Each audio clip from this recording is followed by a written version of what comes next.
কয়েক মাস আগে নেপালের ৯,০০০ ফুট পাহাড়ের ওপরে এক প্রত্যন্ত অঞ্চলের এই হসপিটালটা এই রকম দেখতে ছিল।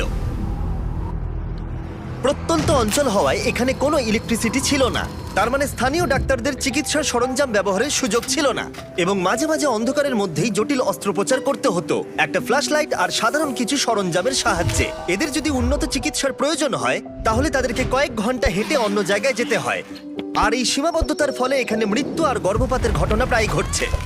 তাই আমাদের লং টার্ম পার্টনার গিভ পাওয়ার, যাদের সাথে আমরা আগের 3টে বিস্ট ফিলান্থ্রপি ভিডিওতে কাজ করেছি, ড্যান আর ড্যারেনকে তাদের সাথে খোলগাঁও গ্রামে পাঠিয়ে দিলাম এই সমস্যার সমাধানে সাহায্য করতে, যেখানে তাদের দারুণ অভ্যর্থনা জানানো হয়েছিল। আর জায়গাটা ছিল নিঃসন্দেহে পৃথিবীর অন্যতম সেরা জায়গাগুলোর মধ্যে একটা।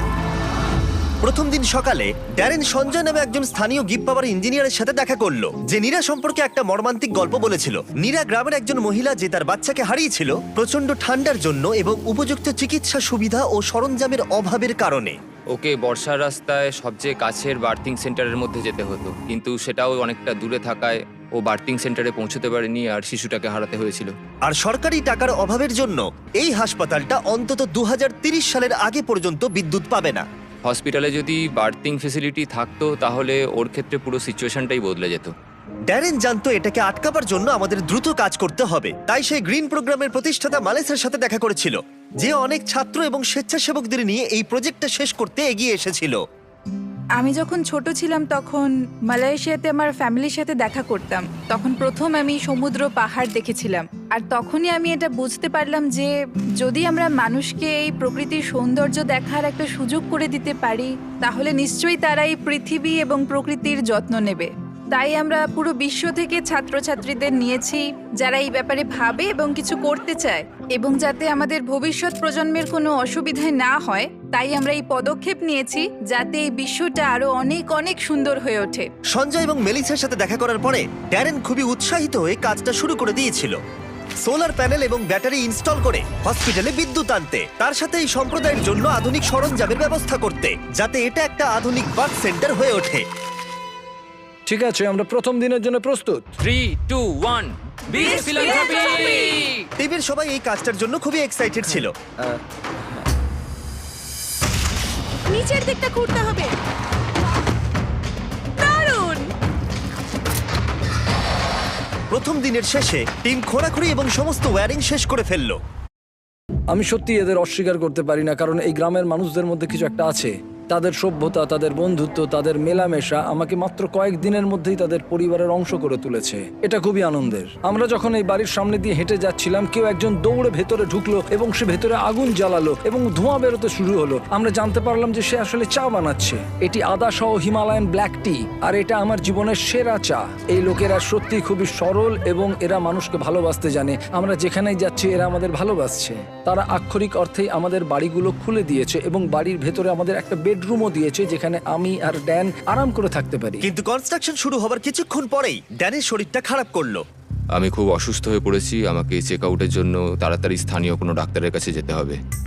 তার মানে এখন সে নিজেই বুঝতে পারলো যে এইরকম প্রত্যন্ত গ্রামে চিকিৎসা করানো কতটা কঠিন হতে পারে। যেমনটা তোমরা দেখতে পাচ্ছ এখানে সবকিছুই বন্ধ রয়েছে, আর কঠিন বাস্তব এটাই, যদি তুমি এখানের কোনো গ্রামে অসুস্থ হয়ে পড়ো তাহলে কাছাকাছির বড় ফেসিলিটি পেতে তোমায় প্রায় 7 ঘন্টার একটা বড় জার্নি করতে হবে। সৌভাগ্যবশত সেখানে একজন নার্স ছিল যে তার চিকিৎসা করেছিল। ইনি হলেন করুণা, একজন নার্স, এখানকার লোকাল টাউন খোলাগাঁওয়ের মধ্যে থাকেন। ইনি আমাকে সাহায্য করতে এসেছেন। কিন্তু সেখানে কোনো বিদ্যুৎ না থাকায় শুধুমাত্র প্রাথমিক চিকিৎসাই সম্ভব হয়েছিল।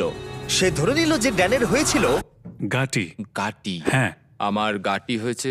গাটি একটা রেয়ার নেপালি ডিজিজ। আসলে এটা সামান্য ঠান্ডা লাগা। কিন্তু এই সম্প্রদায় প্রায় আরো অনেক গুরুতর সমস্যার সম্মুখীন হয়। যদি কোনো তাৎক্ষণিক এবং উন্নত চিকিৎসা ব্যবস্থার প্রয়োজন হয় তাহলে সেটা তখন পাওয়া যায় না। প্রজেক্টটা যত এগোচ্ছিল টিমের ওপরে ততই চাপ বাড়ছিল, তাই ড্যান কিছুটা বিশ্রাম পেলেও বাকিরা কনস্ট্রাকশনের কাজ চালিয়ে যাচ্ছিল।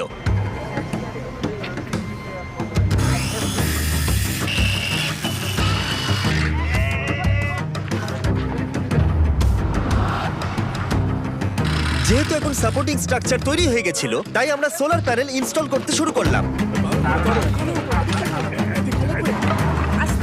টিমের সবার কঠোর পরিশ্রমের জন্য আমাদের কাজ বেশ কিছুটা এগিয়েছিল, তাই ড্যারেন সঞ্জয়ের সম্পর্কে আরো কিছুটা জানলো। যখন আমি আপার হিমালয়ে কাজ করছিলাম আর এখানে যন্ত্রপাতি রিপেয়ারিং এর কাজ করছিলাম, তখন দেখলাম যে এখানে ইলেকট্রিসিটি নেই। আর যখন আমি এখানে এলাম তখন দেখতে পেলাম একটা বাচ্চা একটা কাঠের বক্সের মধ্যে রয়েছে আর পাশে একটা লাইট বাল্ব রাখা রয়েছে যেটা ওকে হিট দিয়ে যাচ্ছে। আর তারপরেই হঠাৎ করে আমার মাথায় একটা আইডিয়া এলো যে এরকম ইকুইপমেন্ট তো আমরাও বানাতে পারি। তারপরে আমি নেপালে একটা টিম তৈরি করি আর তারপরেই আমরা বানাই একটা বেবি ওয়ার্মার, যেটাকে আমরা নেপালি ভাষা ন্যানোনানি বলে রাখি, যার মানে হচ্ছে ওয়ার্ম চাইল্ড। ন্যানো রানি এতটা সাকসেস পায় যে তারা ইউএসএ তে পিপল চয়েস অ্যাওয়ার্ডও পায়। আমার কাছে এটা একটা স্বপ্ন পূরণ, কারণ আমার লক্ষ্যই ছিল এই ধরনের একটা ওয়ার্মার তৈরি করা এবং মানুষকে এই ব্যাপারে আরো সচেতন করা, বিশেষ করে এরকম প্রত্যন্ত গ্রামে যেখানে কোনো রকম আধুনিক ফেসিলিটি নেই। জীবন বাঁচানোর ক্ষেত্রে সাধারণ চিকিৎসা সরঞ্জামের গুরুত্ব বুঝতে পেরে ড্যারেন সিদ্ধান্ত নেয় সঞ্জয়কে আরো 10টা বেবি ওয়ার্মার কিনে চমকে দেবে, যাতে সে অন্য সম্প্রদায়কে এর সুবিধাগুলো দিতে পারে। সঞ্জয়, আমি আপনার কাছ থেকে আরো 10টি বেবি ওয়ার্মার কিনতে চাই আর আপনাকে হাসপাতাল বা সম্প্রদায়ের যা কিছু প্রয়োজন তা দিয়ে দিতে চাই। Thank you very much Darren, এটা আমার আর আমার টিমের জন্য অনেক বড় পাওনা। আমি সত্যিই বিশ্বাস করতে পারছি না। আর মাত্র একটা দিন বাকি, আমরা কনস্ট্রাকশন শেষ করার খুব কাছাকাছি ছিলাম আর পুরো টিম লাস্ট সোলার প্যানেলটা সাইন করলো। হ্যাঁ হ্যাঁ, ঠিক আছে। আর লাস্ট সোলার প্যানেলটা ড্যারেনই লাগালো।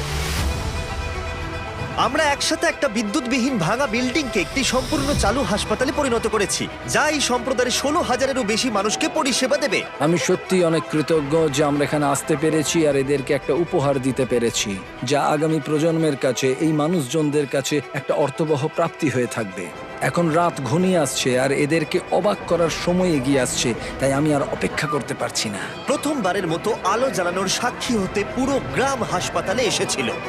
তোমরা কি তৈরি?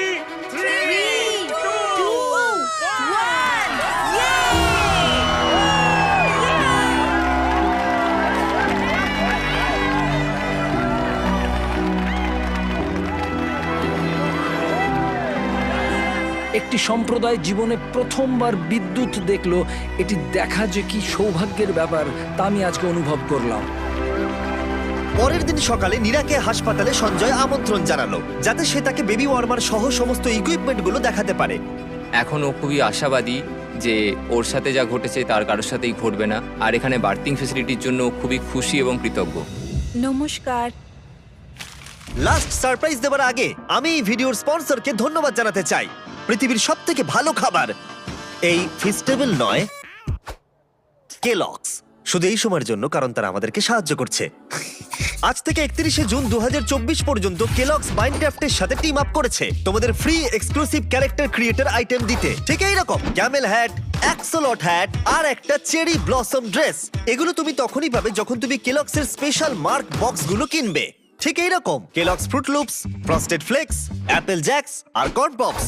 তোমরা কিন্তু তিনটেই ক্যারেক্টার ক্রিয়েটর আইটেম কালেক্ট করো। আর এগুলো ছাড়াও মাইনক্রাফট আর কেলগস অরবট ডে ফাউন্ডেশনকে পার্টনার করেছে। অরবট ডে হলো সেই ফাউন্ডেশন যারা আমাকে টিম ট্রিজে সাহায্য করেছিল। তারা 2.5 লাখ গাছ লাগিয়ে চলেছে, যেটা ইউএস এর জন্য খুবই প্রয়োজন। এটা কিন্তু দারুণ। ডেসক্রিপশনে দেওয়া লিংকে ক্লিক করে এদের সব টার্মস এন্ড কন্ডিশনস দেখতে পাবে। ঠিক আছে ফেস্টিভ্যালস, আমাকে ক্ষমা করে দাও, আমি চিট করেছি শুধুমাত্র অপরকে সাহায্য করতে। থ্যাংক ইউ কেলগস এই ভিডিওটা স্পন্সর করার জন্য। চলো আবার ফিরে যাওয়া যাক। যখন আমরা সঞ্জয়ের সাথে কথা বলছিলাম তখন আমরা জানতে পারলাম ও নেপালি হয়েও কখনো এভারেস্ট দেখেনি, আর ওর এটা স্বপ্ন ছিল একবার অন্তত এভারেস্ট দেখার। তাই শেষ দিন সকালে আমরা সিদ্ধান্ত নিলাম ওকে সেটা দেখিয়ে আমরা সারপ্রাইজ দেব।